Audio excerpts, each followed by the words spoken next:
नमस्कार, आप सबका स्वागत है let's crack UPSC CSC Hindi पर।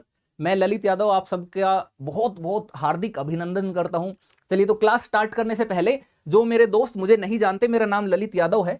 मैंने डबल एमए किया है लोक प्रशासन और राजनीति विज्ञान दोनों विषयों से। गोल्ड मेडलिस्ट रहा हूं, अपनी यूनिवर्सिटी में फर्स्ट पोजीशन पर रहा हूं। एमफिल किया है, वहां पर भी मैं गोल्ड मेडलिस्ट रहा हूं। बीएड किया है, सीटेट क्वालिफाई है, नेट क्वालिफाई है मेरा लोक प्रशासन और राजनीति विज्ञान दोनों विषयों से सेपरेटली मैंने नेट क्वालिफाई किया हुआ है। बाकी अगर आपको फ्री पीडीएफ चाहिए क्लासेस का तो ये फ्री पीडीएफ के लिए इस टेलीग्राम चैनल को ज्वाइन कर लीजिए। टेलीग्राम चैनल का नाम है अनअकैडमी ललित यादव की पाठशाला ऑफिशियल। अनअकैडमी ललित यादव की पाठशाला ऑफिशियल, फिर से बोलता हूं, अनअकैडमी ललित यादव की पाठशाला ऑफिशियल। यहां पर आपको सारे पीडीएफ भी मिल जाएंगे। आप डायरेक्टली मेरे से कांटेक्ट करना चाहते हैं, मेरे से गाइडेंस लेना चाहते हैं, बात करना चाहते हैं, टेलीग्राम चैनल ज्वाइन कर लीजिए। वहां पर सब चीजें मौजूद हैं, डायरेक्टली मेरे से कांटेक्ट कर पाएंगे। बाकी अगर आपको कंप्लीट कोर्स करना है, बहुत डिटेल से स्टडी करना है प्रॉपर मेंटरशिप के साथ, तो आप अनअकैडमी का कोर्स ले सकते हैं, क्योंकि अनअकैडमी के कोर्स के बहुत सारे बेनिफिट्स हैं जो आपको कहीं नहीं मिलेंगे। फॉर एग्जांपल, सबसे पहला बेनिफिट, एक सब्सक्रिप्शन लेने से, एक सिंगल सब्सक्रिप्शन लेने से आपको इंडिया के सारे टॉप टीचर्स की क्लासेस मिल जाएंगी। लगभग 150 प्लस एजुकेटर्स हैं अनअकैडमी पर, आपको सभी टीचर्स की क्लासेस का एक्सेस मिलेगा। आप उनकी कोई भी क्लास किसी भी टाइम देख सकते हैं। ठीक है, आप हिंदी इंग्लिश बाइलिंगुअल तीनों मोड में क्लासेस मिलेंगी एक ही सिंगल सब्सक्रिप्शन से, यानी कि तीनों का एक्सेस रहेगा, अलग से कुछ नहीं करना पड़ेगा, अलग अलग लैंग्वेज के लिए अलग अलग सब्सक्रिप्शन नहीं, एक ही सब्सक्रिप्शन से तीनों मिल जाएंगे। जो देखना है देखिए, लाइव और रिकॉर्डेड दोनों सेशंस अवेलेबल रहेंगे। आप जैसा सेशन देखना चाहते हैं देखिए, कितनी भी बार देखिए, ये सब फीचर्स अनअकैडमी पर हैं। और बहुत सारे रिजल्ट अनअकैडमी से रेगुलर होते हैं। देखिए हर साल 150 से भी ज्यादा 170-80 के आसपास रिजल्ट अनअकैडमी से हो रहे हैं। बहुत सारे टॉपर्स अनअकैडमी से पढ़ करके एग्जाम क्रैक करके निकल रहे हैं, तो आप भी उनमें से एक हो सकते हैं अगर आप तैयारी कर रहे हैं। अब जब भी अनअकैडमी का सब्सक्रिप्शन लेना चाहते हैं ना, तो आपकी मैं एक बहुत बड़ी हेल्प कर सकता हूं अनअकैडमी सब्सक्रिप्शन में। हेल्प ये कि जब भी आप कोर्स लेंगे, जैसे अनअकैडमी का सब्सक्रिप्शन का ये प्लेटफॉर्म ओपन करेंगे, तो यहाँ पर आइकॉनिक प्लस लाइट 3 तरीके के कोर्स दिखेंगे। इन सब में मैं आपकी एक बहुत बड़ी हेल्प कर सकता हूं। क्या? जब भी आप कोर्स सेलेक्ट करेंगे तो आपको मैं फीस में डिस्काउंट दिलवा सकता हूं। डिस्काउंट के लिए कैसे होगा? आप जब कोर्स सेलेक्ट करते हैं तो यहां पर नीचे एक कोड डालने का ऑप्शन आता है, रेफरल कोड डालने का ऑप्शन आता है इधर। तो उस रेफरल कोड में आपको ये डालना है LYLIVE, इसको अप्लाई कर देना है, फीस में डिस्काउंट हो जाएगा। जो भी अनअकैडमी पर ऑफर चल रहा होगा वो ऑफर आपको मिल जाएगा। Discount time to time change होता रहता है, कभी 10%, कभी 20%, 25% भी होता है। कई बार आपको एक्सटेंड कोर्स 3 4 6 महीने एक्स्ट्रा मिल जाते हैं। बहुत सारे ऑफर्स आते हैं। जो भी ऑफर है सब ऑफर इस कोड से मिलेंगे। इसको कोड टू सक्सेस बोलते हैं। रीजन क्या? कि फीस में डिस्काउंट, इसके साथ साथ मेरी पर्सनल गाइडेंस मिलेगी। मैं अपने सारे स्टूडेंट्स को पर्सनली गाइड करता हूं, 1-on-1 गाइड करता हूं। देखिए आपकी कमियां क्या हैं, आपकी खूबियां क्या हैं, आपकी सिचुएशन को देखते हुए, आपकी कमियों को दूर करते हुए आपके लिए एक अलग से स्ट्रेटेजी बनाने की जरूरत पड़ती है। और वो एक टीचर ही कर सकता है, क्योंकि वो ज्यादा बेहतर तरीके से आपकी सिचुएशन को समझ सकता है, क्योंकि सबकी सिचुएशन एक जैसी नहीं होती है। तो इसलिए आपकी इस एग्जाम की तैयारी में एक टीचर का, एक मेंटर का होना बहुत जरूरी है। गाइडेंस मैं खुद देता हूं, बिना मैनेजर असिस्टेंट के देता हूं। और मेरा यही मानना है कि मैनेजर असिस्टेंट के माध्यम से गाइडेंस नहीं होती है। उनके माध्यम से गाइडेंस होती है तो फिर सब लोग आईएएस बन जाते हैं। आईएएस यूपीएससी का एग्जाम क्रैक करने के लिए टीचर की गाइडेंस चाहिए। तो मैं खुद ही गाइड करता हूं। आप जब भी मेरे से कॉल करेंगे, कॉन्टेक्ट करेंगे, आपकी डायरेक्ट बात, सीधी बात मेरे से होगी। मेरी टीम सोशल मीडिया पर, बाकी जगह पर रिप्लाई करती है, लेकिन कॉल करते हैं तो मैं ही रिसीव करता हूं, और कॉल बैक भी मैं करता हूं। हाँ, कई बार लेट जरूर हो जाता है, क्योंकि इतने सारे बच्चों के साथ मैं बात कर रहा हूं, क्लासेस भी ले रहा हूं। तो आपको चिंता नहीं करना। आप जब भी कॉन्टेक्ट करेंगे विद इन 24 to 36 आवर्स, 36 घंटे के अंदर अंदर मैं आपको वापस करूंगा कॉन्टैक्ट, और आपकी डायरेक्ट बात मेरे से हो जाएगी। आपको मेरे से गाइडेंस लेनी है, अनअकैडमी का सब्सक्रिप्शन लेना है, जो भी चीज जानने आप बिंदास मेरे से बात कर सकते हैं। सब्सक्रिप्शन लेना है तो कॉल जरूर कर लेना। सब्सक्रिप्शन लेने से पहले मेरे से एक बार कॉन्टैक्ट जरूर कर लेना, क्योंकि बिना रेफरल कोड के कोई फिर बाद में आपको जब गाइडेंस नहीं मिलती तो फिर परेशान हो जाते हैं बहुत सारे की बच्चे की, सर हमने तो ऐसे ऐसे ले लिया लेकिन अब क्या करें। तो फिर उसके बाद हम भी कोई सपोर्ट नहीं कर पाएंगे। इसलिए पहले ही समझदारी से आना है, LY लाइव कोड लगा करके सब्सक्रिप्शन लेना है। हर हफ्ते एक नया बैच शुरू होता है। फाउंडेशन बैच अनअकैडमी पर शुरू हो चुका है, बिल्कुल बेसिक से एकदम जीरो से। आप ईएमआई पर भी सब्सक्रिप्शन ले सकते हैं, मंथली बेसिस पर भी सब्सक्रिप्शन ले सकते हैं, यानी कि आपको एक साथ पूरा पैसा देने की भी जरूरत नहीं है। और आपके पास अगर पैसा नहीं भी है तो भी मैं आपको एजुकेशन लोन से सब्सक्रिप्शन दिला सकता हूं।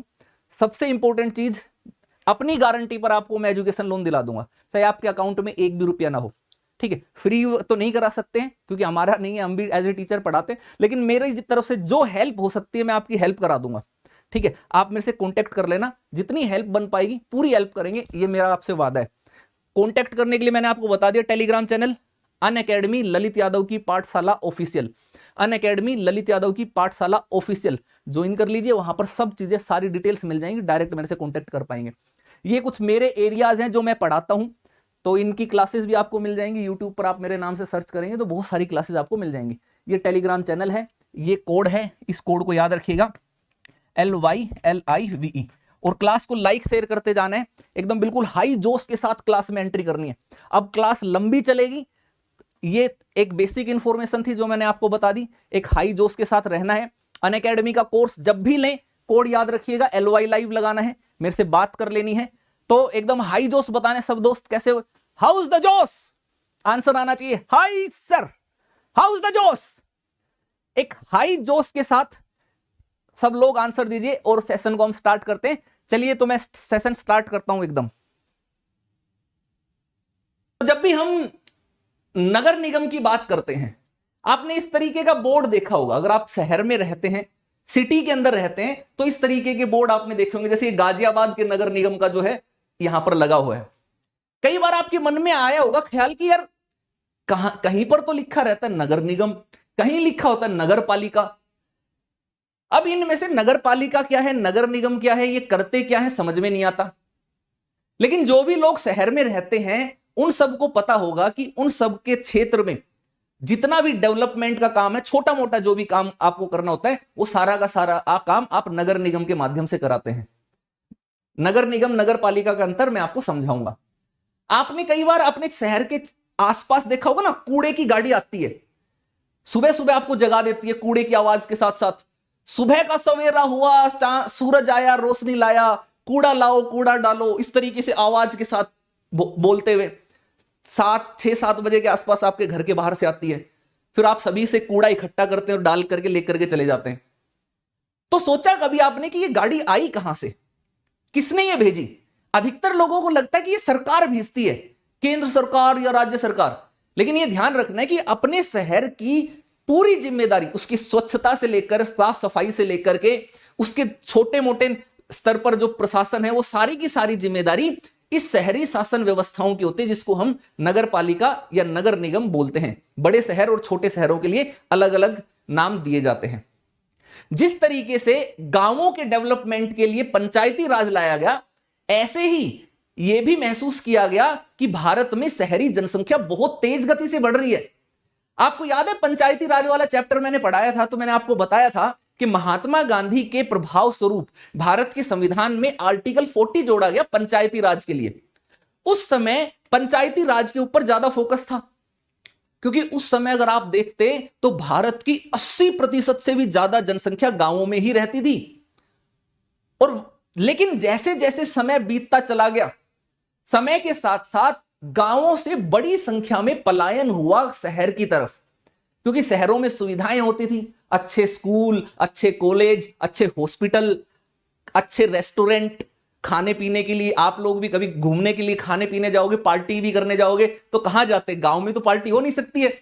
अच्छा खाना, टेस्टी फूड आपको चाहिए, पिज्जा चाहिए, मान लेते किसी को बर्गर खाना है, किसी को कोई और पार्टी करनी है, कहां जाओगे? डिस्को में जाना है, डांस करना है। गांव में तो होगा नहीं डिस्को क्लब, गांव में तो खोल दिया डिस्को क्लब तो गांव वाले उनको लाठी डंडे बजा करके भगा देंगे, है ना। गांव में तो डीजे चलता है, डीजे पे जो सांप नागिन वाला डांस होता है ना, टू, उस वाले डीजे पे।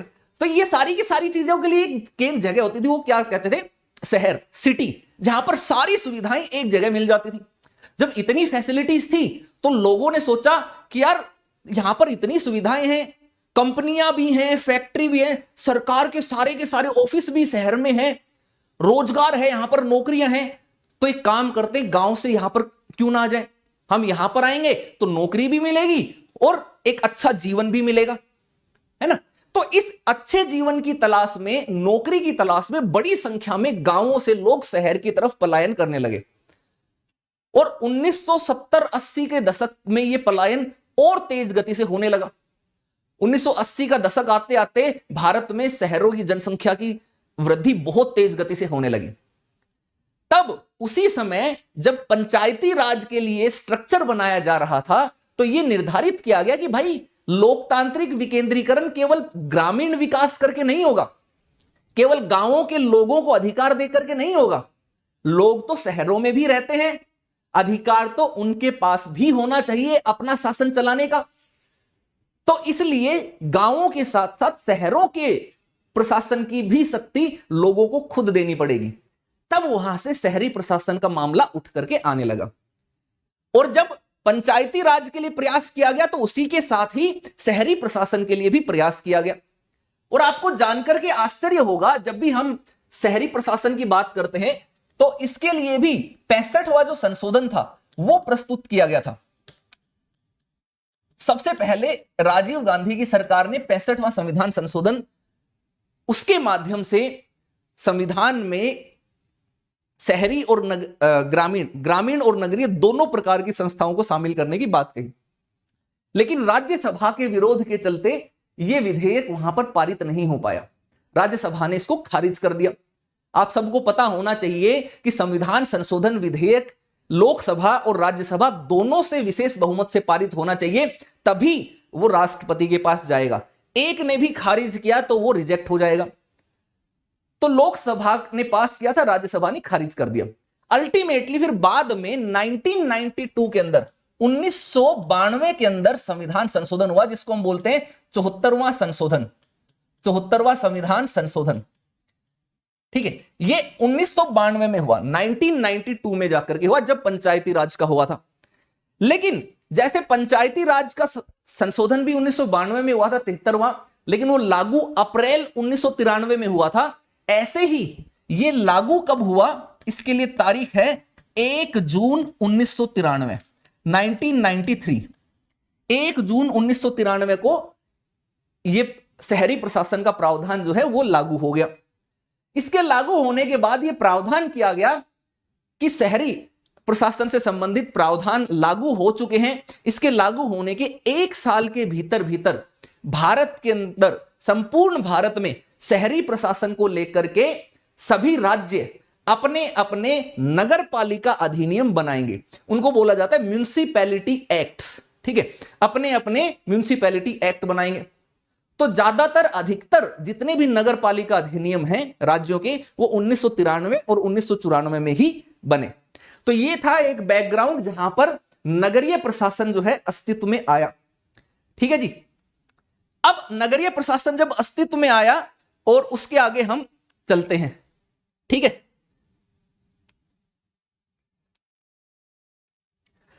अस्तित्व आपने देख लिया। ठीक है जी, अब आगे बढ़ते हैं। तो शहरी शासन का मतलब आप लोग समझ गए हैं। अल्टीमेटली जो मैं समझाना चाह रहा था कि शहरी क्षेत्र के लोगों द्वारा चुने हुए प्रतिनिधियों से बनी हुई सरकार, यानी कि शहर का शासन चलाने वाली स्थानीय सरकार, उसको यह कहा जाता है।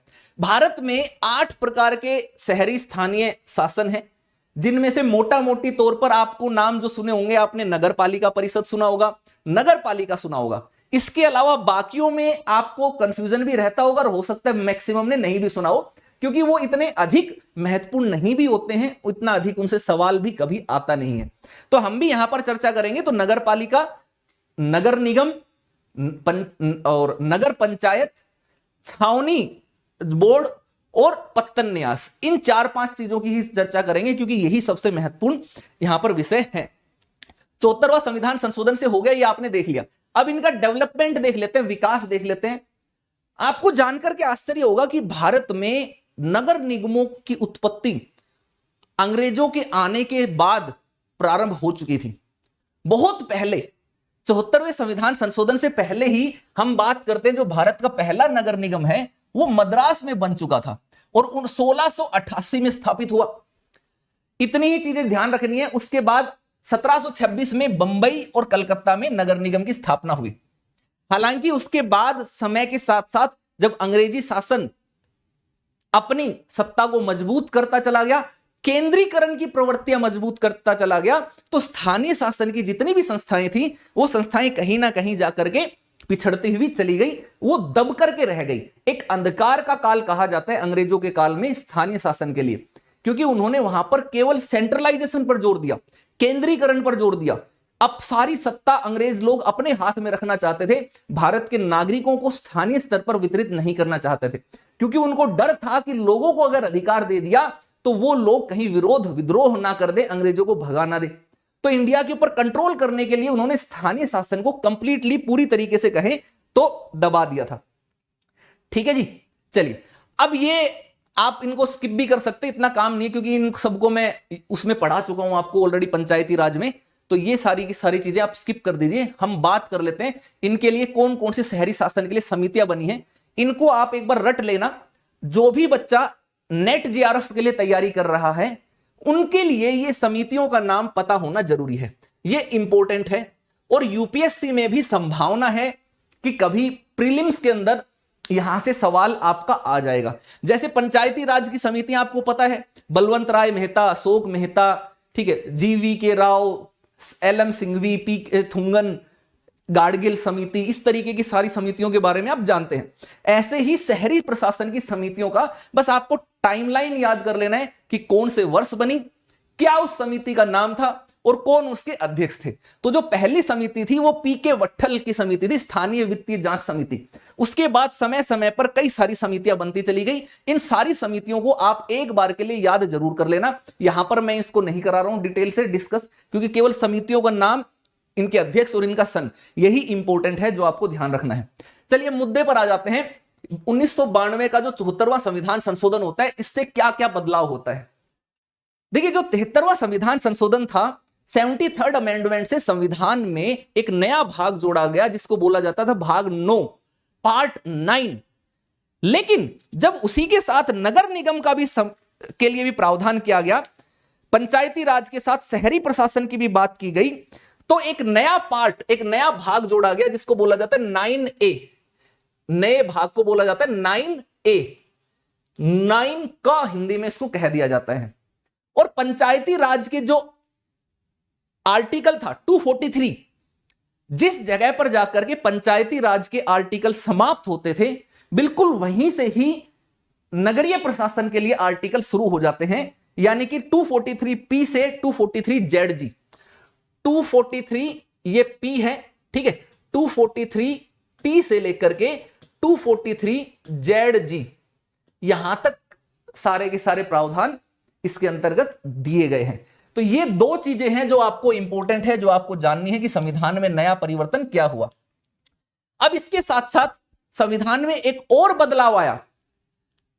संविधान में एक नई अनुसूची जोड़ी गई जिसको बोला जाता है 12वीं अनुसूची, जिसके अंदर कुल मिलाकर के 18 विषय थे। पंचायती राज का आप देखोगे तो 11वीं अनुसूची जोड़ी गई थी, 29 विषय थे। नगरीय प्रशासन के लिए 12वीं अनुसूची जोड़ी गई, 18 विषय हैं। ये सारे के सारे विषय इसलिए दिए गए हैं ताकि इन विषयों के आधार पर शहरी प्रशासन अपना कामकाज कर सके। जैसे संघ सूची, राज्य सूची, संवर्ती सूची होती हैं, जिनके ऊपर संघ राज्य और संघ राज्य दोनों मिलकर के काम करते हैं, ऐसे ही पंचायती राज के लिए और नगर पालिकाओं के लिए अलग से सूचियां बनाई गई ताकि उनको पता रहे कि वो किसके ऊपर काम कर सकते हैं। हालांकि ये जो विषय है ना, ये जो विषय दिए गए हैं इन अनुसूचियों में, ये छोड़ दिया गया राज्य के विधानमंडल के ऊपर कि आप चाहो तो ये विषय नगरीय प्रशासन को दे सकते हो, उनको और अधिक शक्तिशाली और अधिक अच्छे तरीके से काम करने के लिए। ये प्रावधान को अनिवार्य नहीं बनाया गया। अनिवार्य इसलिए नहीं बनाया गया क्योंकि जब पंचायती राज और नगर पालिकाओं का अधिनियम लाया जा रहा था, जो 65वां संविधान संशोधन लाया जा रहा था, तो उस समय सबसे बड़ी समस्या राज्यों को लेकर के हुई। राज्य जो थे वो सारे के सारे इनके खिलाफ आ गए थे। हालांकि ऐसा नहीं है कि ये कोई खराब चीज थी तो ये अच्छी ही चीज, बेकार चीज नहीं थी। लेकिन प्रॉब्लम जो है वो ये हुई 64वें संविधान संशोधन के माध्यम से, ठीक है, 64th अमेंडमेंट के माध्यम से। 64th और 65th अमेंडमेंट, ये दो लाने की कोशिश की गई थी। 64वां पंचायती राज के लिए और 65वां नगर पालिकाओं के लिए। अब उस समय प्रावधान ये था कि ये जो विषय दिए गए हैं 12वीं अनुसूची में और 11वीं अनुसूची में, ये सारे के सारे विषय जो हैं ये कहां से दिए जाने थे? ये राज्य सूची से निकाल करके दिए जाने वाले थे। जो स्टेट लिस्ट के सब्जेक्ट थे उन विषयों की सब कैटेगरी निकाल निकाल करके इनमें डाली गई। अब राज्यों का लगा कि यार एक तो ऑलरेडी केंद्र सरकार के पास सबसे ज्यादा महत्वपूर्ण विषय हैं, राज्यों के पास कुछ गिने चुने ही मामले हैं जिन पर वो कानून बना सकती है और इनकम कर सकती है। अब ऐसे में ऑलरेडी राज्य सूची के विषयों पर 5 अपवाद ऐसे जब केंद्र कानून बना सकता है वो इंटरफेयर करता ही है। इसके अलावा अब राज्य सूची से ही ये विषय निकाल करके आप पंचायती राज और नगर पालिकाओं को दे देंगे तो राज्यों के पास क्या बचा? फिर तो राज्य तो बिल्कुल शक्तिहीन हो जाएंगे। कोई भी राज्य अपनी शक्ति को कम होते हुए नहीं देखना चाहता था, इसलिए उन्होंने विरोध किया। राज्यसभा ने इसको पारित नहीं किया। 64वां लाया गया था पंचायती राज के लिए, 65वां लाया गया था नगर पालिकाओं के लिए, दोनों रिजेक्ट हो गए थे। फिर बाद में आपसी समझौता सहमति बना करके उनसे बातचीत करके इनमें संशोधन करके 73वां और 74वां संशोधन पास किया गया, जिसमें यह प्रावधान किया गया कि भाई हम लोकल गवर्नमेंट तो बना रहे हैं, लेकिन ये जो 12वीं अनुसूची है और जो 11वीं अनुसूची है इसको हम अनिवार्य नहीं करेंगे कि इनके जितने भी विषय हैं उन विषय पर लोकल गवर्नमेंट ही कानून बनाए। ये हम छोड़ देते हैं आपके राज्य के ऊपर, राज्य के विधानमंडल पर। राज्य का विधानमंडल चाहेगा तो अपनी मर्जी से वो इनमें से कोई भी विषय ग्रामीण और शहरी शासन की इन संस्थाओं को प्रदान कर सकता है कि हां भैया इस पर तुम कानून बनाओ, इस पर तुम पैसा वसूल करो। अगर वो नहीं चाहता देना तो नहीं दे सकते। उसके बाद राज्य माने, तब वो 73वां और 74वां संविधान संशोधन जो है वो हुआ। ठीक है मेरे दोस्त, चलिए ये हो गया। अब इससे सबसे बड़ी चीज, सबसे नई इंपॉर्टेंट चीज भी कि नगर पालिकाओं को संवैधानिक दर्जा जो है वो मिल गया, कॉन्स्टिट्यूशनल स्टेटस जो है वो मिल गया। आप में से कौन कौन दोस्त हैं जो अभी यहां पर एकदम सीरियस कैंडिडेट है? जो भी सीरियस कैंडिडेट है जरा एक बार जोर से बताएंगे, हाउस द जोश। कैसा है भाई जोश? हाउस द जोश जिंदा है कि नहीं? हाउस द जोश मेरे दोस्त, एक बार आंसर दे दो यार, हाई सर का, है ना, एक हाई सर का आंसर दे दो। बहुत बढ़िया, वेरी गुड। तो अब आपने देख लिया, एक तो नया भाग जोड़ा 9A, नए अनुच्छेद 243P से 243ZG, नई अनुसूची 12वीं जुड़ी जिसमें 18 विषय थे, संवैधानिक दर्जा दे दिया गया। अब 3 प्रकार की नगर पालिकाएं बनाई गई। ठीक है जी, अब इन तीनों प्रकार की नगर पालिकाओं को मैं समझा देता हूं आपको यहां पर, ताकि आप अच्छे तरीके से समझ सके। देखिए, कई बार कई दोस्तों को यह गलतफहमी हो जाती है कि जिस तरीके से पंचायती राज में 3 स्तरीय ढांचा बनाया गया है, वैसे ही नगर पालिकाओं का भी 3 स्तरीय ढांचा बनाया गया है। यह बात बिल्कुल गलत है। इनका 3 स्तरीय ढांचा जो है वो अलग अलग तरीके से देखने को मिलेगा। मैं आपको एक बार तुलना करके बता देता हूं। देखिए, अगर हम पंचायती राज की बात करें, ठीक है, पंचायती राज की बात करें, और इधर अगर हम बात करते हैं शहरी प्रशासन की, शहरी प्रशासन की, तो पंचायती राज का स्ट्रक्चर है ना वो इस तरीके से बनता है, हायरार्की में एक दूसरे के अधीन होती हैं। एक ही समय में तीनों संस्थाएं मौजूद होती हैं। जिला के स्तर पर जिसको हम बोलते हैं जिला परिषद होती है। ठीक है जी, जिला परिषद, ये देख लेना सभी लोग। ब्लॉक के स्तर पर उसको हम बोलते हैं पंचायत समिति, पंचायत समिति होती है। ऐसे ही गांव के स्तर पर ग्राम पंचायत होती है, ग्राम पंचायत। एक ही समय में इन तीनों संस्थाओं का अस्तित्व आपको देखने को मिलता है एक क्षेत्र के अंतर्गत। तो ये एक हायरार्की में काम करते हैं, ये सबसे ऊपर, फिर उसके नीचे, फिर उसके नीचे। लेकिन जो शहरी प्रशासन की जो संस्थाएं थी उनका स्ट्रक्चर पैरेलल चलता है। पैरेलल यानी कि एक बार में एक जगह पर केवल एक ही संस्था का अस्तित्व रहेगा और वो इस तरीके से बनता है। ये स्ट्रक्चर जो है वो इस तरीके से आएगा शहरी प्रशासन का। उसमें क्या है, नगर पालिका, 3 प्रकार की बात की गई कि भैया नगर पालिका हो सकती है, बड़े नगरों के लिए नगर निगम हो सकते हैं, और नगर पंचायत ये हो सकते हैं। इन तीनों को पैरेलल बनाया गया, ये एक दूसरे के अधीन नहीं है। इनका ढांचा पंचायती राज की तरह हायरार्की में पद सोपान तरीके से नहीं है। तो सबसे पहले तो समझ आपको यह डेवलप करनी है कि ये दोनों प्रकार की संस्थाएं, पंचायती राज और नगर पालिकाएं, ये एक दूसरे के एक जैसे ढांचे पर नहीं है, ढांचा अलग है लोकतांत्रिक विकेंद्रीकरण के लिए, लेकिन ढांचा अलग अलग है। अब मुद्दे की बात पर आ जाते हैं, बात कर लेते हैं ये जो तीन संस्थाएं हैं, ये तीन संस्थाएं किस तरीके से कार्य करती हैं, कौन कौन है। नगर पालिका जो है इसका गठन किया जाता है, इनमें अंतर क्या है मैं बता देता हूं। जो छोटे शहर हैं, जो छोटे नगर हैं उनके लिए, जो बड़े शहर हैं, बड़े नगर हैं, उनके लिए नगर निगम बनाया जाता है। बड़े नगर जैसे आप देखोगे दिल्ली, आप जैसे देखोगे मुंबई, पुणे, जो बड़े बड़े शहर हैं, बेंगलोर, तो वहां पर म्युनिसिपल कॉर्पोरेशन देखने को मिलेगा। ठीक है, नगर पंचायत एक इंटरेस्टिंग सा एरिया है। इंटरेस्टिंग सी चीज क्या है समझिएगा।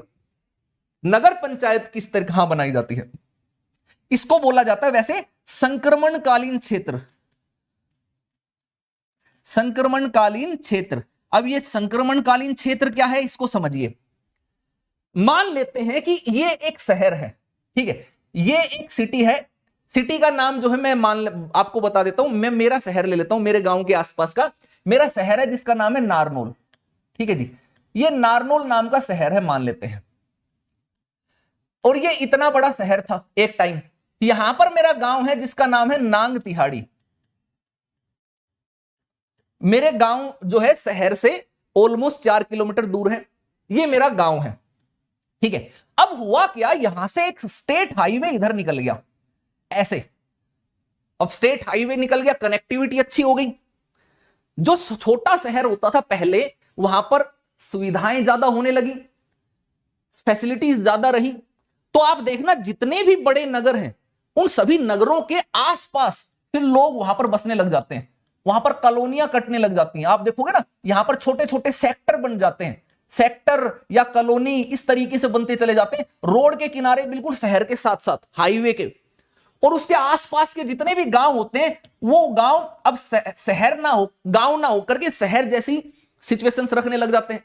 इधर गांव की तरफ भी देखोगे ये लोग भी आगे बढ़ते हैं। ठीक है, तो यहां पर एक ऐसा क्षेत्र मिलता है, ये वाला क्षेत्र, ये सारा का सारा क्षेत्र, ये ऐसा क्षेत्र बन गया जिसमें गांव और शहर दोनों के गुण हैं। गांव के लोग भी हैं, शहर के लोग भी हैं, यानी कि शहरी गुण भी मिलेंगे। गांव ना तो पूरी तरीके से शहर है, ना पूरे तरीके से गांव है। यहां पर बड़ी सी हवेली कोठी बना करके लोग रहते भी दिखेंगे, तो उसी कोठी के अंदर साइड में गाय भैंस या बकरी पालते हुए भी मिल जाएंगे। ठीक है, कहने का मतलब दोनों गुण देखने को मिल जाएंगे। ऐसे क्षेत्र के प्रशासन के लिए बड़ी दिक्कत होती थी, तो इस ऐसे क्षेत्र के प्रशासन को बोला जाता है संक्रमणकालीन क्षेत्र, जहां पर गांव और शहर मिल जाते हैं। उस क्षेत्र के प्रशासन के लिए अगर राज्य चाहे तो नगर पंचायत बना सकती है। ठीक है, तो वो वहां पर नगर पंचायत बना सकती है ऐसे क्षेत्रों के लिए। इसको बोला जाता है संक्रमणकालीन क्षेत्र। अब नगर पालिकाओं के लिए और नगर निगम के लिए कई बार कई सारे दोस्त हैं, वो कंफ्यूजन में हो जाते हैं कि क्या सर इनके लिए कोई जनसंख्या फिक्स की गई है कि कितनी जनसंख्या होनी चाहिए। जैसे कई जगह पर मैंने देखा है कि एक स्टेटमेंट दे दी, आपसे ही मैं एक बार चेक कर लेता हूं। मान लेते हैं कि मैं एक स्टेटमेंट दे रहा हूं, आपको बस यह बताना है कि यह स्टेटमेंट सही है कि गलत है। ठीक है, स्टेटमेंट का नाम है नगर निगम की स्थापना के लिए 10 लाख की जनसंख्या होनी आवश्यक है। क्या यह कथन सही होगा, हां या ना, यह आप लोग जल्दी से कमेंट में बताइए। जितने भी मेरे प्यारे दोस्त हैं जल्दी से बताइए, कोशिश कीजिए हां या ना, कि नगर निगम के लिए नगर निगम की स्थापना के लिए 10 लाख की जनसंख्या का होना अनिवार्य है। तो यह चीज ध्यान रखना, यह स्टेटमेंट गलत होगी, क्योंकि संविधान ने कहीं पर भी जनसंख्या का जिक्र ही नहीं किया है।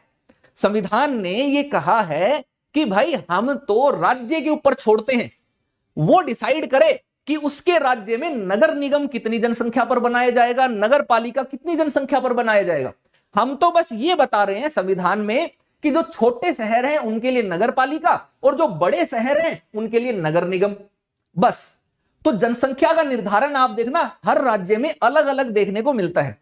हरियाणा में नगर निगम हो सकता है 3-4 लाख की जनसंख्या पर ही स्थापित कर दिए जाते हो, तो हो सकता है उत्तर प्रदेश में नगर निगम की स्थापना के लिए ज्यादा जनसंख्या होती हो, 5-6-7 लाख। वो डिसाइड करेगा वहां का राज्य का विधानमंडल, क्योंकि उनका अपना नगर पालिका अधिनियम रहेगा। यह चीज समझना है। अब जो नगर निगम है और नगर पालिका है, इन दोनों की संरचनाएं, इनकी कार्यविधियां एक जैसी सी ही होती हैं। किस तरीके की संरचना होती है, तो अगर इनकी संरचना की अगर हम बात कर ले ना, तो वो भी मैं आपको यहां पर समझा देता हूं। एक तो इसके अंदर क्या होती है, इन दोनों को ही ले लेता हूं मैं, इन दोनों को ही ले लेता हूं। इनमें एक तो होती है जिसको बोलते हैं परिषद, नगर परिषद। जैसे कि संसद होता है ना, संसद में लोकसभा और राज्यसभा होते हैं। लोकसभा के अंदर सारे निर्वाचित प्रतिनिधि आकर के बैठ करके पूरे देश के लिए कानून बनाने का कार्य करते हैं, चर्चा विचर्चा करते हैं, ठीक है। ऐसे ही नगर पालिका और नगर निगम की भी एक परिषद होती है जिसको नगर परिषद कहा जाता है, ठीक है। नगर परिषद में क्या होता है कि सारे क्षेत्र के, उस शहर के, उस नगर पालिका या नगर निगम के क्षेत्र के जितने भी चुने हुए प्रतिनिधि हैं, वो सब लोग यहां पर आएंगे और यहां पर आकर के अपने नगर की बेहतरी के लिए कार्य करेंगे। अब आपको एक चीज समझना है, यहां पर चुने हुए प्रतिनिधि कैसे आएंगे, कौन आएंगे? तो हमारे संविधान ने यह प्रावधान किया है कि नगर पालिका और नगर निगमों के इलेक्शन जो है ना, वो डायरेक्ट होंगे, सीधे तौर पर इनके प्रतिनिधियों को चुना जाएगा। कुछ नॉमिनेटेड मेंबर्स भी रखे जा सकते हैं जिनको नगर पालिका या नगर निगम के कार्यों में विशेष अनुभव हो, या जो उस क्षेत्र से विधायक हो, सांसद हो, ठीक है, मंत्री हो उस क्षेत्र से, तो उन लोगों को नामांकित सदस्य का दर्जा दिया जा सकता है। लेकिन बाकी सारे के सारे सदस्य जो है सीधे चुने जाएंगे।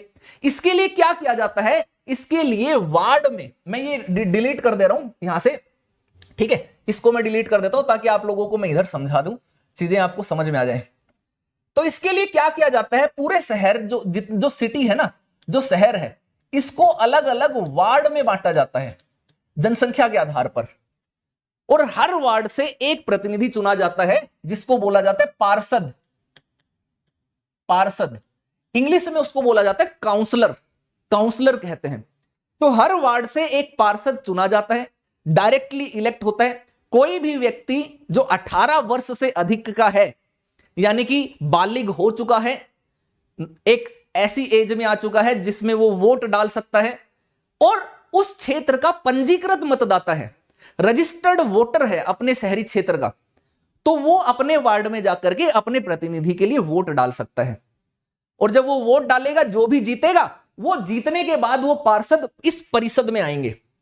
इस परिषद में सारे लोग बैठेंगे, बातचीत करेंगे, ठीक है, सारे अपने क्षेत्र के, अपने शहर के विकास के लिए चर्चा विचर्चा करेंगे।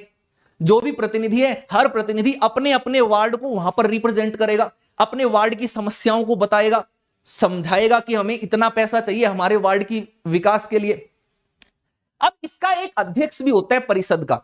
इस परिषद के जो अध्यक्ष होते हैं, उस अध्यक्ष को बोला जाता है मेयर। मेयर, ठीक है जी।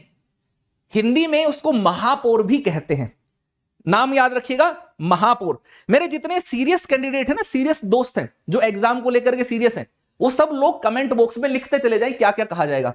तो जो नगर पालिका या नगर निगम का जो परिषद होती है, इसका अध्यक्ष होता है, उसको कहा जाता है मेयर या महापौर, ठीक है। ये मेयर या महापौर का प्रावधान संविधान करके देता है। संविधान क्या कहता है, संविधान में बड़ी ही इंटरेस्टिंग सी चीज की। संविधान ने यह किया कि भाई जितने सदस्य हैं वो तो सीधे चुनाव से चुने जाएंगे, जितने भी पार्षद हैं वो डायरेक्टली इलेक्ट होकर के आएंगे।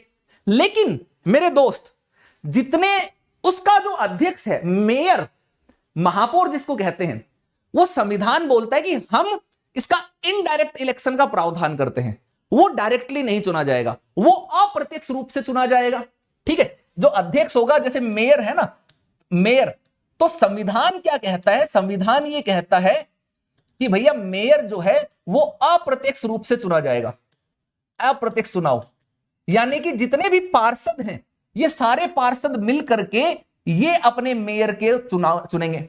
लेकिन संविधान ने एक चीज बोला कि ये प्रावधान अनिवार्य नहीं है, ये प्रावधान वैकल्पिक है। कोई राज्य अगर चाहे तो वो अपने अध्यक्ष के चुनाव में परिवर्तन कर सकता है। डायरेक्ट इलेक्शन का प्रावधान कर सकता है मेयर के चुनाव में। वो अगर चाहते हैं तो सीधा भी इलेक्ट करा लो, लेकिन संविधान जो है वो इनडायरेक्ट अप्रत्यक्ष इलेक्शन की ही बात करता है। तो ऐसे में भारत में लगभग 8 के करीब ऐसे राज्य हैं जिन राज्यों ने अपने नगर पालिका अधिनियम में मेयर का इलेक्शन डायरेक्ट कर रखा है, जो कि मेयर को सीधे चुनते हैं। इसीलिए आप में से बहुत सारे दोस्त होंगे जब ये बुक पढ़ते हैं, एम लक्ष्मीकांत या पॉलिटी की बुक पढ़ते हैं, और आप एक ऐसे स्टेट में, एक ऐसे राज्य में रहते हैं जहां पर मेयर का इलेक्शन डायरेक्ट होता है, लेकिन जब आप बुक पढ़ते हैं और उसमें लिखा होता है कि मेयर का इलेक्शन इनडायरेक्ट होगा, तो आप लोग कंफ्यूजन में आ जाते हैं कि क्या चीज सही है। क्योंकि आप प्रत्यक्ष रूप से तो देख रहे हैं कि सीधा चुना गया है, लेकिन बुक में लिखा है कि इनडायरेक्ट। उसका रीजन यही है कि यह प्रावधान मैंडेटरी नहीं है, अनिवार्य नहीं है। संविधान ने कहा कि राज्य बदलाव कर सकते हैं। जैसे कि फॉर एग्जाम्पल, जैसे हम महिलाओं के आरक्षण की बात करते हैं, संविधान क्या कहता है भाई, महिलाओं के लिए कितना आरक्षण होना चाहिए? 1/3 आरक्षण होना चाहिए, 1/3 रिजर्वेशन होना चाहिए। तो उन्होंने कहा कि मिनिमम 1/3 तो रहना चाहिए, लेकिन इससे ज्यादा अगर आप देना चाहो तो आपकी मर्जी है, आप दे लो, उसमें हम मना नहीं करेंगे। तो भारत में 20 ऐसे राज्य हैं जिन्होंने महिलाओं को स्थानीय शासन में 50% का रिजर्वेशन दिया है, 50%। लेकिन वो कम नहीं कर सकते, ज्यादा दे सकते हैं। तो वो एक वैकल्पिक प्रावधान उसमें जोड़ दिया गया था, है ना, अनिवार्य रिजर्वेशन के साथ कुछ वैकल्पिक प्रावधान। ऐसे ही ये भी था। तो परिषद के जो अध्यक्ष होते हैं मेयर होते हैं। अब इसकी कार्य संचालन करने के लिए, इसमें मदद करने के लिए एक सरकारी, कई सारे सरकारी लोग, सरकारी ऑफिसर्स भी होते हैं, लेकिन सरकारी ऑफिसर जो हैं उनमें से एक सबसे प्रमुख व्यक्ति होता है जो इसमें हेल्प करता है। कोई दोस्त मेरे को बताएगा कि कौन होता है? कोई भी दोस्त कमेंट बॉक्स में बताएंगे, कोई भी? तो उसको बोला जाता है आयुक्त, नगर आयुक्त। आयुक्त, आयुक्त क्या है? ये सिविल सेवा के अधिकारी होते हैं, ये सिविल सेवक होते हैं। यानी कि आप अगर आईएएस वगैरह बनते हैं तो आपको भी चांस बनेगा इसमें बनने का। और ये क्या होते हैं? ये नियुक्त होते हैं, इनकी अपॉइंटमेंट होती है। मेयर जो है वो निर्वाचित, इनडायरेक्ट, अप्रत्यक्ष रूप से ये होते हैं। तो सिविल सेवक जो है वो एक आयुक्त होता है, उसको बोला जाता है म्युनिसिपल कमिश्नर, अंग्रेजी में कहते हैं म्युनिसिपल कमिश्नर। ठीक है, नगर आयुक्त। नगर आयुक्त जो है उसी के पास सारी पावर है। अब देखिए बड़ी इंटरेस्टिंग सी मजेदार चीज, परिषद बना दी गई, चुने हुए प्रतिनिधि हैं, मेयर बना दिया गया, लेकिन मेयर का काम आमतौर पर, मुख्य तौर पर देखोगे तो केवल परिषद को संभालना, उसकी कार्य गतिविधियों को देखना, उसके अंदर जो भी कामकाज हो रहा है उस तक लिमिटेड रहता है। असली माल पानी कि पैसा कहां से आएगा, किधर, कौन खर्च कौन करेगा, है ना, रिकमेंड कौन करेगा, वो है यही कमिश्नर, आयुक्त। तो अगर आप आईएएस बनते हो तो यहां पर भी पैसा आपके पास ही रहेगा। और भी कई सारे कर्मचारी होते हैं जिनको बोला जाता है जेई, जूनियर इंजीनियर, और भी बहुत सारे अलग अलग डिपार्टमेंट के लोग जो हैं वो वहां पर होते हैं।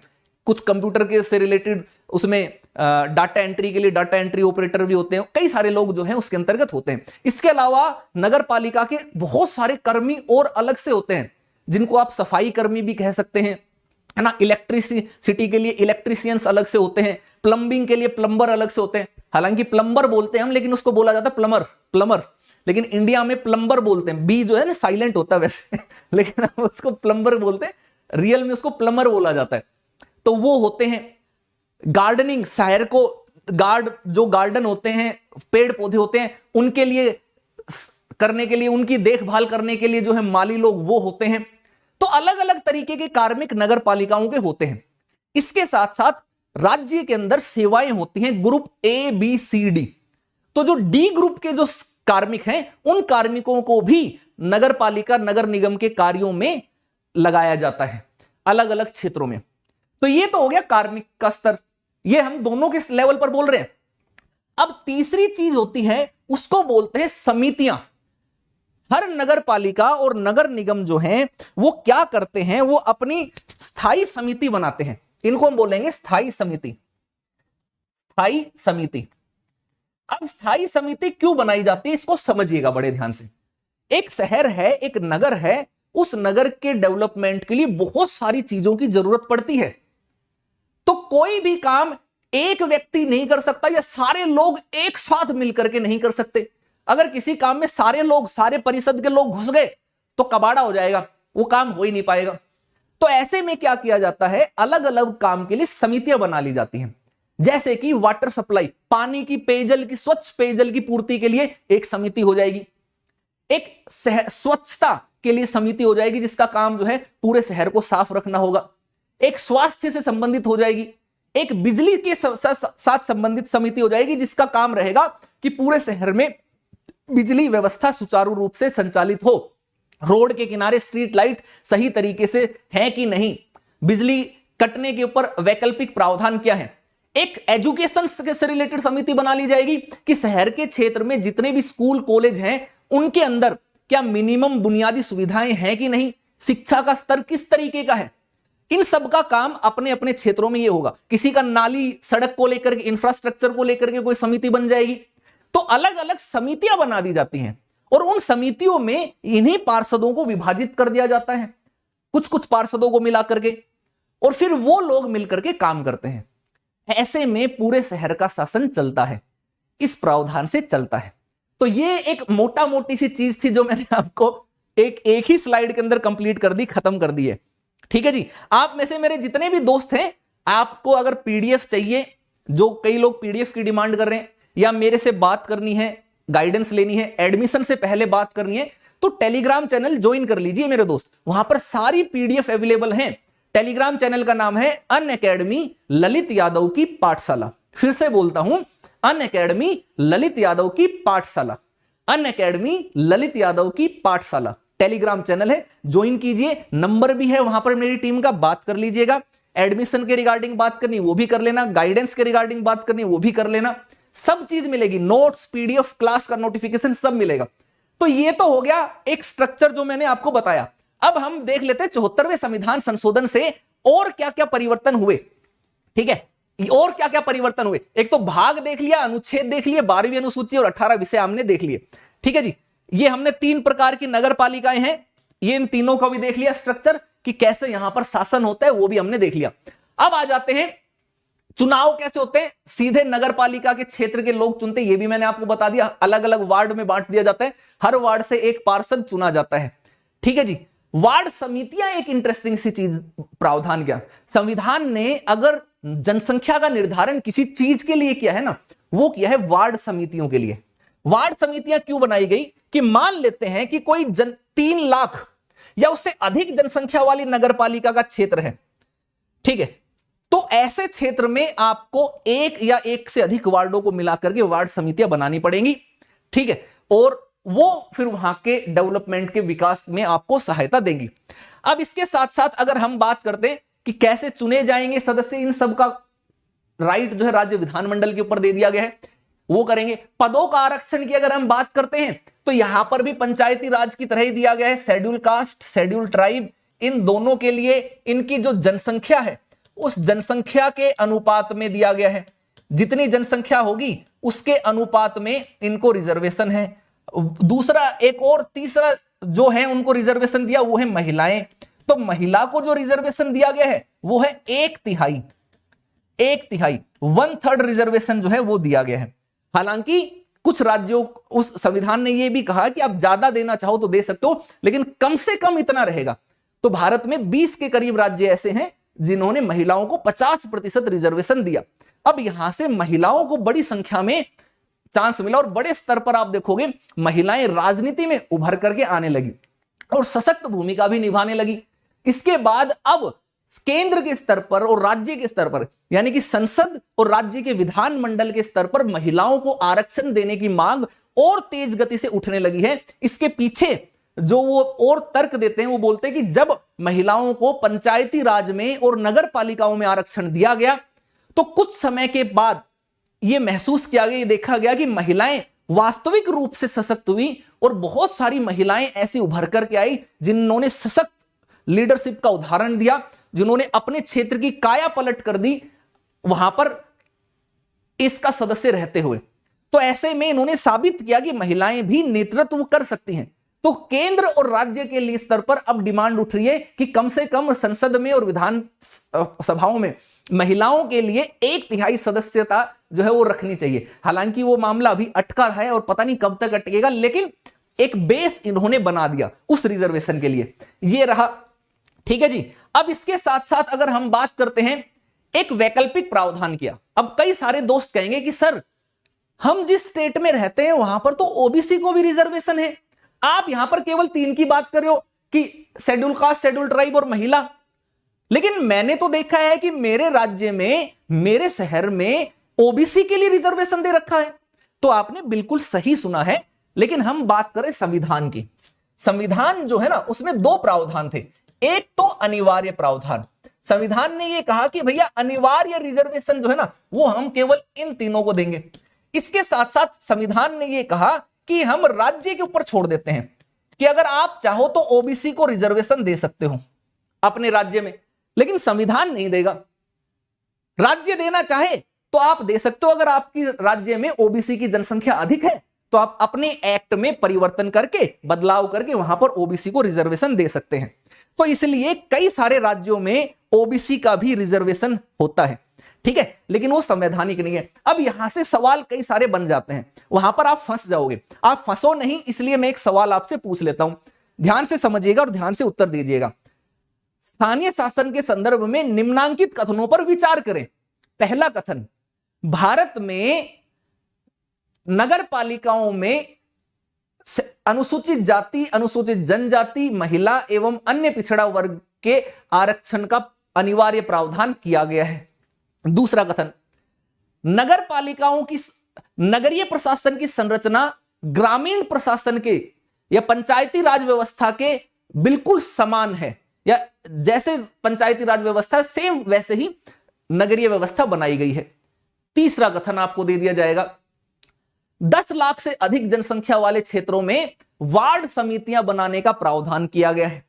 और चौथा कथन आपको दे दिया जाएगा कि नगर पालिका परिषद के जो मेयर हैं उनका चुनाव संविधान ने अप्रत्यक्ष रूप से करना निर्धारित किया है। अब आपको कहा जाएगा गलत कथन चुनिए, और आपके विकल्प रहेंगे ए 1, 2, 3 गलत, बी 2, 3, 4 गलत, सी 1, 3, 4 गलत और डी चारों गलत। अब कमेंट में आंसर दीजिए। चलिए सभी लोग आंसर देते हुए चले जाना और लाइक शेयर करते चले जाना है, लाइक शेयर करते चले जाने। यार जोश होना चाहिए भर भर के। हाउस द जोश, आप लोग जवान हो, जोश गजब का होना चाहिए आप सब में। हाउस द जोश, एक आंसर आना चाहिए हाई सर। तो मेरे दोस्त समझिएगा, केवल आखिरी स्टेटमेंट, चौथी स्टेटमेंट सही थी, पहली तीनों स्टेटमेंट गलत थी। तो इसका करेक्ट आंसर आएगा ए 1, 2 और 3 गलत। जिन जिन ने भी 1, 2, 3 गलत बोला वो अपनी पीठ थपथपा लीजिए, तालियां बजा लीजिए अपने लिए, है ना, और बोलिए I am the best, I am the best, I am the best. बस इस तरीके से आगे बढ़ते चला जाना है और हाई जोश रखते हुए चल जाना है। तो ओबीसी के रिजर्वेशन का मामला सुलझा आपके दिमाग में, ठीक है, कि किस तरीके से है। और संविधान में मेयर के इलेक्शन का मामला भी सुलझ गया कि किस तरीके से। संविधान अप्रत्यक्ष रूप से कहता है, राज्यों को ऊपर छोड़ दिया गया है कि वो चाहे तो डायरेक्टली भी इलेक्ट कर सकते हैं। पदों का आरक्षण जो है वो यहां पर हो गया। अब कार्यकाल की बात करते तो 5 साल की अवधि निर्धारित की गई है कि जिस दिन चुनाव होगा, है ना, तो 5 साल तक की अवधि मैक्सिमम होगी। 5 साल के बाद नई कार्यपालिका आएगी, नई नगर पालिका और नगर निगम आएंगे। और नए नगर पालिका और नगर निगम के लिए कहा गया है कि भाई पुरानी नगर निगम या नगर पालिका का कार्यकाल समाप्त होने से पहले ही नए वाले का चुनाव करा लेना चाहिए, ठीक है, ये करा। अब इसका चुनाव कैसे होगा? इतने बड़े स्तर पर नगर हैं, इसके चुनाव के लिए एक अलग संस्था की बात की गई। पहले देखोगे तो भारत का निर्वाचन आयोग जो है वो केंद्र और राज्य के सारे चुनाव कराता था। उसके ऊपर ऑलरेडी बहुत ज्यादा कार्यभार हो गया था। खास करके 1989 में, 1989 के अंदर भारत में एक बहुत बड़ा बदलाव जो है वो देखने को मिलता है। और वो बहुत बड़ा बदलाव था, वो ये क्या था? उसको हम बोलते हैं 61वां संशोधन, 61st अमेंडमेंट, ठीक है, 1989। उसमें क्या किया जाता है, जो वोट देने की उम्र होती है आपकी, वो वोट की उम्र आपकी जवानी की उम्र के साथ जोड़ दी जाती है, आपके बालिग होने की उम्र के साथ जोड़ दी जाती है। यानी कि पहले जो उम्र थी वो 21 वर्ष होती थी, अब 61वें संशोधन के माध्यम से उसको 18 वर्ष कर दिया गया। एक झटके में इंडिया में करोड़ों वोटर पैदा हो गए, एक झटके में। अब ऐसे में निर्वाचन आयोग, भारतीय निर्वाचन आयोग का कार्यभार अत्यधिक बढ़ गया। इसीलिए वहां पर जो एक सदस्यीय निर्वाचन आयोग होता था उसमें 2 सदस्य और जोड़ने पड़े। फिर भारत का निर्वाचन आयोग 3 सदस्यीय निकाय बना पहली बार 1989 में। अब 1992 में पंचायती राज बना, 1992 में ही नगर पालिकाएं को लिए संशोधन हुआ। तो यह महसूस किया गया कि यार भारत का निर्वाचन आयोग ऑलरेडी बहुत ज्यादा कार्यभार के तले दबा हुआ है, क्योंकि उसके साथ बहुत सारे काम हैं। राज्य स्तरीय, राष्ट्रीय स्तरीय दलों को मान्यता देना, चुनाव चिन्ह देना, उनका इलेक्शन कराना, लोकसभा, राज्यसभा, विधानसभा, विधान परिषद, राष्ट्रपति, उपराष्ट्रपति, इन सब का इलेक्शन कराना। ऐसे में पंचायती राज और नगर पालिका का इलेक्शन की जिम्मेदारी भी भारत के निर्वाचन आयोग को दे दी गई। तो ये तो एक तरीके से संस्था कार्यभार में दब करके रह जाएगी। और जो सबसे इंपॉर्टेंट काम है, निष्पक्ष आधार पर, स्वतंत्र आधार पर इलेक्शन कराना, फ्री एंड फेयर इलेक्शन, वो नहीं हो पाएंगे। तो फिर दिमाग लगाया गया कि क्यों ना राज्यों के लिए भी एक निर्वाचन आयोग बना दिया जाए। इसीलिए 73वें और 74वें दोनों संविधान संशोधनों में राज्य निर्वाचन आयोग का प्रावधान किया गया कि भाई जो भी स्थानीय शासन की संस्थाएं हैं उनके निर्वाचन की जितनी भी प्रक्रिया है, उन सारी प्रक्रियाओं के लिए राज्य निर्वाचन आयोग जो है वो बनाया जाएगा। ठीक है, ये प्रावधान दोनों जगह पर दे दिया। ठीक है मेरे दोस्त, किसके लिए? पंचायती राज और नगर पालिका दोनों के लिए दे दिया। दोनों ही संविधान संशोधन में प्रावधान है। अब यह ध्यान रखना है कि जो राज्य निर्वाचन आयोग है इसमें केवल एक सदस्य होता है, एक सदस्य संस्था होती है। ठीक है जी, नियुक्ति राज्यपाल करेंगे, हटाना राष्ट्रपति करेंगे। यह हो गया। अब इसके साथ साथ अगर हम बात करते हैं तो इसमें वित्त आयोग के भी प्रावधान किया गया। जैसे भारत में केंद्र के स्तर पर, सेंटर के लेवल पर आर्टिकल 280 में केंद्रीय वित्त आयोग का प्रावधान है, ऐसे ही राज्यों के अंदर भी एक वित्त आयोग बनाने की बात की गई। और यह कहा गया कि यार हर समय थोड़े टाइम के बाद नगर पालिका या नगर निगमों की वित्तीय स्थिति की जांच के लिए, इनको और बेहतर प्रावधान करने के लिए एक आर्टिकल जोड़ दिया गया 243Y। ठीक है, पंचायती राज में I और नगर पालिकाओं में Y, I और Y ये दोनों वित्त आयोग से संबंधित हैं। ठीक है, तो ये कहा गया कि राज्यपाल को हर 5 साल में राज्यपाल ऐसे वित्त आयोग की स्थापना करेगा और वो हर 5 साल में राज्यपाल को पंचायती राज की संस्थाओं को और अधिक शक्तिशाली बनाने, वित्तीय हस्तांतरण से संबंधित सिफारिशें वो करेगा। तो फाइनेंस कमीशन की भी बात की गई, ये एक बदलाव आया। जिला योजना समिति, दो नई चीजें हुई। पंचायती राज में और नगर पालिकाओं में मैक्सिमम प्रावधान आप देखोगे ना वो एक जैसे से देखने को मिलेंगे कि फिक्स कार्यकाल कर दिया 5 साल का, सदस्यों का चुनाव डायरेक्ट कर दिया, महिलाओं, अनुसूचित जाति और जनजाति के लिए रिजर्वेशन कर दिया, राज्य वित्त आयोग, राज्य निर्वाचन आयोग का प्रावधान कर दिया गया। ये सारी चीजें दोनों में है। यहां पर 2 चीजें एक्स्ट्रा हैं, क्योंकि नगर है तो नगर के लिए वहां पर एक जिला योजना समिति बनाने के प्रावधान किया गया, जिसको बोला जाता है डिस्ट्रिक्ट प्लानिंग कमेटी, डीपीसी इसको कहा जाता है मेरे दोस्त। ठीक है, क्या कहा जाता है? डीपीसी। तो डीपीसी बनाने का प्रावधान किया। इसका काम क्या था कि हर राज्य में जो जिला है, जिला के स्तर पर एक जिला योजना समिति का गठन करेगा, जो जिले की पंचायतों एवं नगर पालिकाओं द्वारा तैयार योजना को संगठित करेगी और जिला स्तर पर एक विकास योजना का प्रारूप तैयार करेगी। अब ऐसा प्रावधान क्यों किया गया ये समझिए। देखिए, जिला के स्तर पर अगर आपको आपके शहर का विकास करना है या आपको अपने गांव का विकास करना है, आप केवल अपनी ग्रामीण संस्था या शहरी संस्था के भरोसे रहोगे तो विकास नहीं हो पाएगा। इन दोनों का विकास एक दूसरे के साथ जुड़ा हुआ है। बहुत सारी चीजें आप देखोगे शहरी विकास से संबंधित वो गांव से आएंगी, ठीक है। फॉर एग्जाम्पल अगर मान लेते हैं खाद्य सामग्री, शहर में कहां से, शहर में खेती करके थोड़ी उगा लोगे, वो तो गांव से लेकर के आनी पड़ेगी। तो शहरी क्षेत्र के लोगों का पेट भरने के लिए जो खाद्य सामग्री है वो गांव से मिलेगी। वाटर, पानी, आप देखोगे अधिकतर क्षेत्रों में जो वाटर सप्लाई के जो प्लांट लगाए जाते हैं या पानी, नदियां, नहरें निकलती है, वो गांवों की तरफ से निकल करके जाती है। तो वहां से वो वाटर ट्रीटमेंट प्लांट लगा करके इधर लेकर के आते हैं। शहर की आम जरूरतें पूरी करने वाली चीजें गांव से ली जाती हैं। जैसे कि शहर में अगर आपको दूध पीना है तो कहां से पियोगे?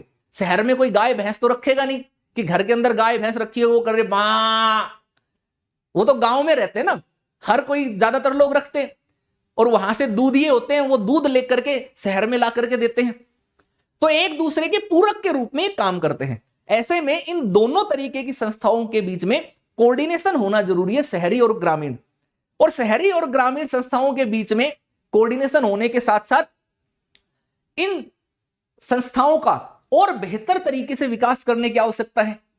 इसीलिए जिला योजना समिति और महानगर योजना समिति, जो बड़े नगर हैं उनके लिए महानगर योजना समिति का प्रावधान किया।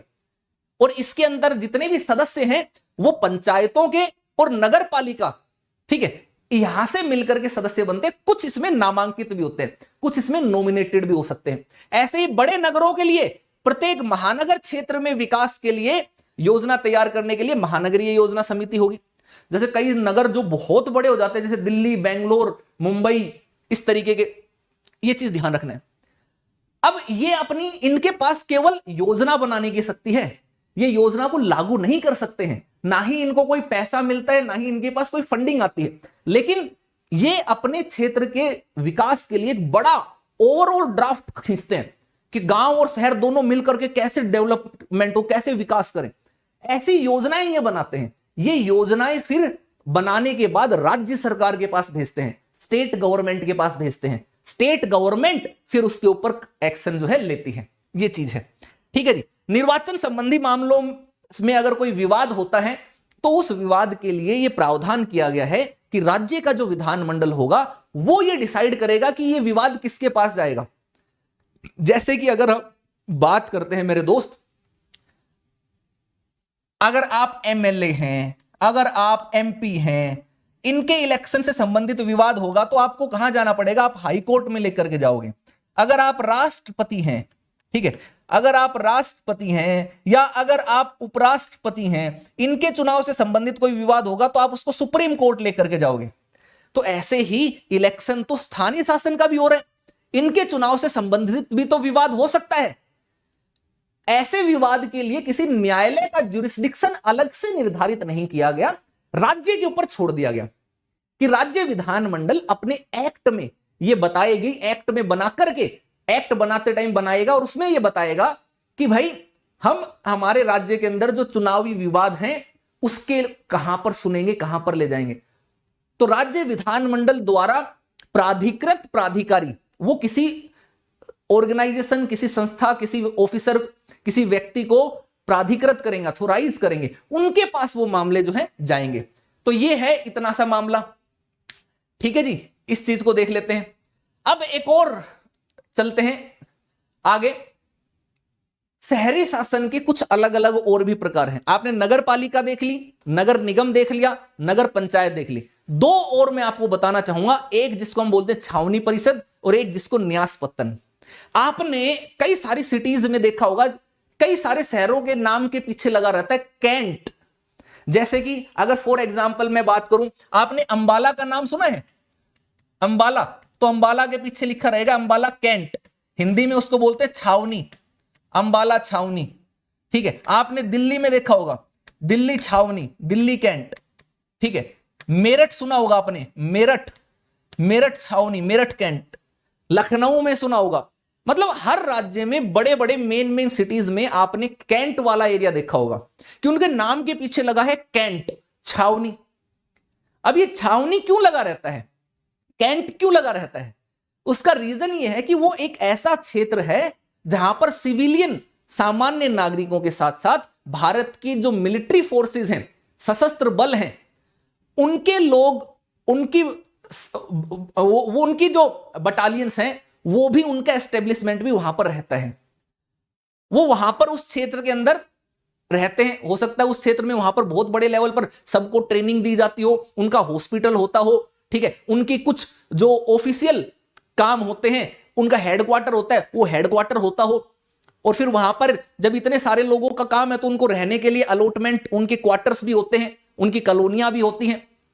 कहने का मतलब एक ऐसा क्षेत्र जहां पर सिविल नागरिकों के साथ, सिविलियंस के साथ मिलिट्री का भी वहां पर प्रभाव रहता है, मिलिट्री का भी एस्टेब्लिशमेंट रहता है, उन सारे क्षेत्रों को हम कैंट बोलते हैं, छावनी बोलते हैं। अब कैंट वाले क्षेत्र में क्योंकि मिलिट्री है तो देश की सिक्योरिटी, देश की सुरक्षा से संबंधित बहुत सारी चीजें इनके हाथ में होती हैं, तो उस क्षेत्र को आप सिविलियन के हाथों में नहीं दे सकते कि भैया आप संभालो। सिविलियन मामलों में दे देंगे तो मिलिट्री के कामों में वो अड़चन डालेंगे, और मिलिट्री का काम तो ऐसा है जो अबाध तरीके से होना चाहिए। इसीलिए यहां पर कैंट बनाने की प्रावधान किया गया है, छावनी परिषद बनाए जाते हैं। छावनी परिषद जो है ना, वो सिविल जनसंख्या के प्रशासन के लिए छावनी परिषद की स्थापना की जाती है। 2006 में ये अधिनियम बनाया गया था। 2006 में छावनी अधिनियम के तहत ये उपबंध जो है किया गया था। और ये ध्यान रखना कि सेंट्रल गवर्नमेंट ने, यानी कि संसद ने ये बनाया था, और रक्षा मंत्रालय जो है इसके प्रशासनिक नियंत्रण में छावनी परिषद काम करती है।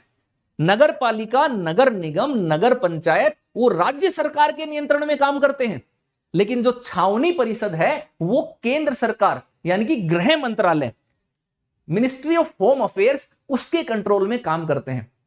और आप देखना, आपको कभी भी कैंट वाले एरिया में जाओगे ना, आपको वहां पर बहुत अच्छी सिक्योरिटी मिलेगी। वहां पर मिलिट्री फोर्सेस के, हमारी सेना के लोग आपको वहां पर सिक्योरिटी देखते हुए मिलेंगे। वहां के रोड बड़े चौड़े खुले खुले मिलेंगे, वहां पर हरियाली मिलेगी, खूब अच्छी खासी हरियाली मिलेगी, ज्यादा भीड़ भड़क्का नहीं मिलेगा। ऐसा रास्ता, ऐसा मार्केट नहीं मिलेगा जैसे आप आमतौर पर दिल्ली में देखते हो ना, कि कहीं पर भी रोड पर ही सब्जी लगा ली, रोड पर ही ठेला भी लगा हुआ है, दुकानदार है, उसने अपनी दुकान के आगे 10 फुट आगे रोड है, उस रोड तक अपनी पूरी दुकान बढ़ा रखी है, सब एनक्रोचमेंट कर रखा है, कोई कुछ भी बेच रहा है। ऐसी व्यवस्था वहां नहीं मिलेगी। वहां पर रोड साफ सुथरे मिलेंगे, लाइटिंग आपको प्रॉपर तरीके से मिलेगी, सीसीटीवी इंस्टॉल मिलेंगे, सिक्योरिटी के लिए खुद सेना के कार्मिक वहां पर अलग अलग जगहों पर मौजूद रहेंगे, ठीक है, बैरिकेडिंग अच्छे से मिलेगी, हर चीज व्यवस्था से मिलेगी, मार्केट सुचारू रूप से संचालित होता हुआ मिलेगा। उसका रीजन क्या है कि सेना वहां पर, उनके अधिकारी जो है वो वहां पर भूमिका निभाते हैं छावनी परिषद के कार्य के लिए।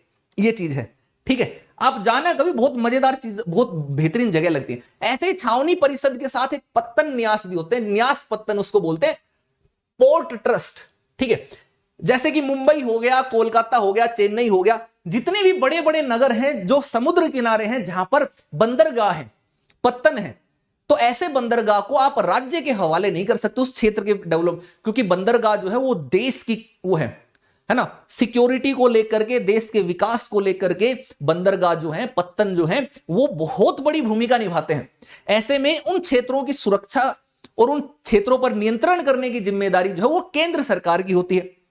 तो ऐसे क्षेत्र जहां पर पोर्ट है, उस पोर्ट वाले क्षेत्र के आसपास की जो स्थानीय शासन है, वहां पर संचालन जो है वो पत्तन न्यास के द्वारा किया जाता है, बंदरगाहों की सुरक्षा और नागरिकों को सुविधाएं प्रदान करने के लिए। और न्यास पत्तन का जो गठन है वो संसद के अधिनियम द्वारा होता है, पार्लियामेंट जो है ना वो करता है। तो ये चीजें हो गई। तो ये था नगर पालिकाओं का, नगर निगम वाला चैप्टर, जो अब होता है समाप्त। लेकिन ठहरिए, रुको जरा, सब्र करो, जाना नहीं है, संसद वाला चैप्टर प्रारंभ कर रहे हैं। संसद का जो चैप्टर दिन में अधूरा छूट गया था उसको पूरा कर लेते हैं। कोई चीज अधूरी नहीं छूटनी चाहिए ना। जब प्यार किया है, मोहब्बत की है, तो पूरी शिद्दत के साथ पूरे तरीके से करनी चाहिए। दिल में मलाल नहीं होना चाहिए कि यार छूट गया, यार रह गया। तो ऐसे ही हमने जब चैप्टर के साथ प्यार किया है, बुक के साथ प्यार किया है, तो उसके जो चैप्टर आधा रह गया उसको भी पूरा कर लेना चाहिए। दिन संसद वाला जो चैप्टर है उसको अब हम कंप्लीट करते हैं, ठीक है जी। चलिए, तो वहां पर जाने से पहले हाउस द जोश बताएंगे। हाउस द जोश, देखो आप लोगों को एंड तक बने रहना, तब तो हम करेंगे मजे तरीके से, बढ़िया तरीके से मैं आपको सारी की सारी चीजें समझा दूंगा, बहुत बेहतरीन तरीके से चलेंगे। लेकिन आप लोग लाइक शेयर करते चले जाना। आप लोग लाइक शेयर नहीं करते हो। और जितने भी हमारे दोस्त हैं, आप अनअकैडमी का कोर्स लेते हैं, तो गाइडेंस के लिए, फीस में डिस्काउंट के लिए यार ये रेफरल कोड भी यूज करा करो। इसका नाम है LYLIVE। कोड का नाम याद रखिए, LYLIVE। ये रेफरल कोड है LYLIVE। जब भी अनअकैडमी का सब्सक्रिप्शन लेते हैं ना, तो उसमें फीस में डिस्काउंट करने के लिए एक कोड लगाना पड़ता है। वो कोड है LYLIVE। कोई भी कोर्स लो, कभी भी लो, डिस्काउंट मिलेगा इस कोड से, हमेशा डिस्काउंट मिलेगा। जो भी मैक्सिमम पॉसिबल होगा वो डिस्काउंट मिलेगा। और मैं गाइड भी करूंगा, ठीक है, पर्सनली गाइड करूंगा 1-on-1। तो पर्सनल गाइडेंस चाहिए, यही कोड अप्लाई करना, एग्जाम पास करने तक आपके साथ जुड़े रहेंगे। तो होपफुली आपको क्लास अच्छी लगी होगी। अच्छी लगी तो लाइक शेयर जरूर करना, कमेंट करके बताना कि कैसी लगी क्लास। साथ ही आपको एक और इंपॉर्टेंट चीज मैं बता देता हूं, और भी इसके आगे नए पार्ट आते रहेंगे रेगुलर, टाइम टू टाइम जो है। इसके जो बाकी के पेंडिंग एरियाज हैं, बाकी के पेंडिंग क्लासेस हैं, वो ऐसे ही मेगा मैराथन सेशन में आते रहेंगे। उनके लिंक अगर चाहिए, उनकी इंफॉर्मेशन चाहिए या फ्री पीडीएफ चाहिए, तो ये टेलीग्राम चैनल ज्वाइन कर लीजिएगा। इस टेलीग्राम चैनल का नाम है अनअकैडमी ललित यादव की पाठशाला ऑफिशियल। फिर से बोलता हूं, अनअकैडमी ललित यादव की पाठशाला ऑफिशियल। अनअकैडमी ललित यादव की पाठशाला ऑफिशियल। अनअकैडमी ललित यादव की पाठशाला ऑफिशियल, इसको ज्वाइन कर लीजिएगा। यहां पर आपको सारी चीजें अवेलेबल है, आप मेरे से कांटेक्ट भी कर पाएंगे। डायरेक्ट मेरे कांटेक्ट के सब चीजें यहां पर हैं, ठीक है। जब भी कांटेक्ट करें करना। और अनअकैडमी का कोर्स अगर आप लेने का प्लान कर रहे हैं, तो ये रेफरल कोड याद रखिएगा, LYLIVE। इस कोड को अप्लाई करके लेना। आपको मैं 1-on-1 गाइड करूंगा एग्जाम पास होने तक, कोई प्रॉब्लम नहीं आने देंगे, ये चीज ध्यान रखिएगा। बिना मैनेजर असिस्टेंट के डायरेक्ट बात आपकी मेरे से होगी। जब भी कॉल करेंगे, कॉल बैक आपको मैं ही करूंगा। अगर मैं रिसीव नहीं कर पाया तो विदिन 36 आवर्स आपके पास मैं कॉन्टेक्ट कर लूंगा, ठीक है। क्योंकि एक टीचर ही आपको सही गाइड कर सकता है, मैनेजर असिस्टेंट से गाइडेंस नहीं मिल सकती है। तो ये चीज ध्यान रखना है, क्योंकि बाद में आप कोर्स लेने के बाद फिर परेशान होते हैं कि सर हमने तो फलाना फलाना कोर्स से ले लिया, लेकिन अब गाइडेंस नहीं मिल रही, क्या करें। तो उसमें हम भी कोई हेल्प नहीं कर पाएंगे, ये चीज ध्यान रखिएगा। तो आपको पहले से ही सतर्क रहना है। जब भी सब्सक्रिप्शन लें, एक बार मेरे से कांटेक्ट जरूर कर लेना है, बात जरूर कर लेना है, डायरेक्ट बात होने पर ही लेना। बाकी जितनी भी हेल्प हो पाएगी वो हेल्प भी हम कर देंगे। आप फाइनेंशियली वीक हैं, अकाउंट में कोई पैसा नहीं है, तो भी मैं अपनी गारंटी पर आपका एजुकेशन लोन से सब्सक्रिप्शन करा दूंगा, ईएमआई पर, बड़ी ही कम ईएमआई पर। जो भी हेल्प, जो भी सपोर्ट मेरे से हो पाएगी, वो सपोर्ट, वो हेल्प मैं आपके लिए एग्जाम पास होने तक करूंगा। कभी भी कोई प्रॉब्लम आपके लिए नहीं आने देंगे। कोड लेकिन याद रखना है LYLIVE। जब भी कोर्स ज्वाइन करें, कोड यही लगाना है LYLIVE, ठीक है। हर हफ्ते नए बैच आते हैं। ये मेरे के कुछ कोर्सेज हैं जो मैं पढ़ाता हूं, ये आप देख लीजिए। ये मेरा टेलीग्राम चैनल है, इसको ज्वाइन कर लीजिएगा। और ये मेरा कोड है, रेफरल कोड याद रखना है आपको। इसका नाम है LYLIVE। रेफरल कोड याद कर लीजिए बस। आपकी सारी समस्याओं का समाधान इस रेफरल कोड में है। बाकी मेरे से कांटेक्ट कर लीजिए। आपको कोई भी जानकारी चाहिए, कोई भी हेल्प चाहिए, डायरेक्ट टेलीग्राम चैनल ज्वाइन कीजिएगा। टेलीग्राम चैनल पर सब कुछ है, वहां से आप डायरेक्ट मेरे से कांटेक्ट कर पाएंगे। यहाँ पर सारी डिटेल्स आपको मिल जाएंगी। चलिए, तो आप सबको मेरी तरफ से बेस्ट विशेष शुभकामनाएं। एक हाई जोश बनाए रखना है, लाइक शेयर करते जाना है यार, लाइक शेयर नहीं रुकना चाहिए। आप लाइक शेयर नहीं करते, और कमेंट करके बताओ क्लास कैसी लगी। इतनी डिटेल में क्लास कहीं से नहीं मिलेगी आपको। और हाउस द जोश का आंसर देंगे सभी लोग, हाउस द जोश आंसर आना चाहिए, हाई सर। बहुत बढ़िया, बहुत बढ़िया। यही हाई जोश आपको बनाए रखना है, इसी हाई जोश के साथ रहना है, ठीक है। चलिए, तो इसी हाई जोश के साथ क्लास को एंड करते हैं। आपसे मिलते हैं जल्दी ही नए नए सेशंस, नए नए टॉपिक्स के साथ, नई नई वीडियोस आपके लिए रेगुलर इस तरीके की मेगा मैराथन सेशन क्लासेस में लाता रहूंगा। चलिए, आप सबको मेरी तरफ से बेस्ट विशेष शुभकामनाएं। आप सबको जय हिंद, जय भारत, लेट्स क्रैक इट।